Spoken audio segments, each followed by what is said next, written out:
السلام علیکم ورحمۃ اللہ وبرکاتہ۔ دوستو، آج 10 رمضان المبارک ایک ایسی ہستی کا یوم وصال ہے جس نے نبی کریم صلی اللہ علیہ وآلہ وسلم پر ایمان لانے کی بنیاد رکھی۔ جی ہاں، میں بات کر رہا ہوں ام المومنین حضرت خدیجہ الکبریٰ رضی اللہ تعالی عنہا۔ آپ نے سب سے پہلے نبی کریم صلی اللہ علیہ وآلہ وسلم پر ایمان لے کے آئیں۔ آپ نے سب سے پہلے نبی کریم صلی اللہ علیہ وآلہ وسلم کی تصدیق کی، اور نبی کریم صلی اللہ علیہ وآلہ وسلم نے سب سے پہلے آپ کے ساتھ نکاح فرمایا۔ آپ عام الفیل کے 15 برس پہلے مکہ المکرمہ میں پیدا ہوئیں۔ آپ شریف النسب، انتہائی خوبصورت اور مالدار تھیں۔ آپ نے اپنا مال تجارت نبی کریم صلی اللہ علیہ وآلہ وسلم کو دے کے ملک شام کی طرف روانہ کیا۔ اس سال آپ کو سب سے زیادہ نفع ہوا۔ آپ نبی کریم صلی اللہ علیہ وآلہ وسلم کا کردار، آپ کا حسن اخلاق اور نبی کریم صلی اللہ علیہ وآلہ وسلم کا امانت دار ہونا اور نبی کریم صلی اللہ علیہ وآلہ وسلم کے حسن و جمال سے بے حد متاثر ہوئیں، اور آپ نے نبی کریم صلی اللہ علیہ وآلہ وسلم کو نکاح کا پیغام بھیجا۔ نبی کریم صلی اللہ علیہ وآلہ وسلم نے اس نکاح کے پیغام کو قبول کیا، اور آپ نے ملک شام سے واپسی پر 2 ماہ اور 25 دن بعد حضرت خدیجہ الکبریٰ کے ساتھ نبی کریم صلی اللہ علیہ وآلہ وسلم نے نکاح فرمایا۔ اس وقت حضرت خدیجہ الکبریٰ کی عمر 40 برس کی تھی، اور نبی کریم صلی اللہ علیہ وآلہ وسلم کی عمر 25 برس کی تھی۔ حضرت خدیجہ الکبریٰ آپ نے نبی کریم صلی اللہ علیہ وآلہ وسلم کے نکاح کے بعد اپنا سارا مال اللہ عز و جل کی راہ میں قربان کر دیا۔ نبی کریم صلی اللہ علیہ وآلہ وسلم سے نکاح کے بعد حضرت خدیجہ الکبریٰ کے ساتھ آپ کے تمام رشتہ داروں نے لا تعلقی کا اعلان کر دیا، لیکن اس کے باوجود حضرت خدیجہ الکبریٰ نے نبی کریم صلی اللہ علیہ وآلہ وسلم کا ساتھ نہ چھوڑا۔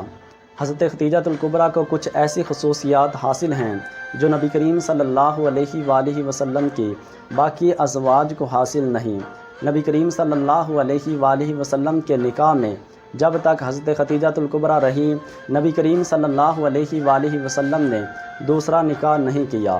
نبی کریم صلی اللہ علیہ وآلہ وسلم کی اولاد میں سے سوائے حضرت ابراہیم کے باقی تمام اولاد، جس میں حضرت زینب، حضرت رقیہ، حضرت ام کلثوم، حضرت بی بی فاطمہ الزہرا رضی اللہ تعالی عنہم اور حضرت قاسم اور حضرت عبداللہ شامل ہیں، یہ تمام اولاد حضرت خدیجہ الکبریٰ سے ہوئیں۔ نبی کریم صلی اللہ علیہ وآلہ وسلم حضرت خدیجہ الکبریٰ کے بارے میں فرمایا کرتے تھے، جب تمام لوگوں نے میرا انکار کیا تو خدیجہ نے میری تصدیق کی، جب تمام لوگوں نے مجھے کچھ بھی چیز دینے سے انکار کر دیا تو حضرت خدیجہ الکبریٰ نے اپنا سارا مال لا کے میرے قدموں میں رکھ دیا۔ نبی کریم صلی اللہ علیہ وآلہ وسلم حضرت خدیجہ الکبریٰ کو آپ کے وصال کے بعد بھی بہت یاد کیا کرتے تھے۔ ایک دن حضرت جبریل علیہ السلام نبی کریم صلی اللہ علیہ وآلہ وسلم کی بارگاہ میں حاضر ہوئے۔ عرض کی، یا رسول اللہ صلی اللہ علیہ وآلہ وسلم، حضرت خدیجہ الکبریٰ کو میرا اور اللہ عز و جل کا سلام کہیے گا، اور ان سے کہیے گا کہ اللہ عز و جل فرماتا ہے کہ میں نے خدیجہ کے لیے جنت میں ایک ایسا گھر تیار کیا ہے جس میں نہ شور ہوگا اور نہ کوئی تکلیف ہوگی۔ حضرت خدیجہ الکبریٰ آپ کا وصال اعلان نبوت کے 10 برس بعد ہوا۔ اس وقت آپ کی عمر 65 برس کی تھی۔ جس سال حضرت خدیجہ الکبریٰ کا وصال ہوا، نبی کریم صلی اللہ علیہ وآلہ وسلم نے اس سال کو عام الحزن یعنی غم کا سال قرار دیا۔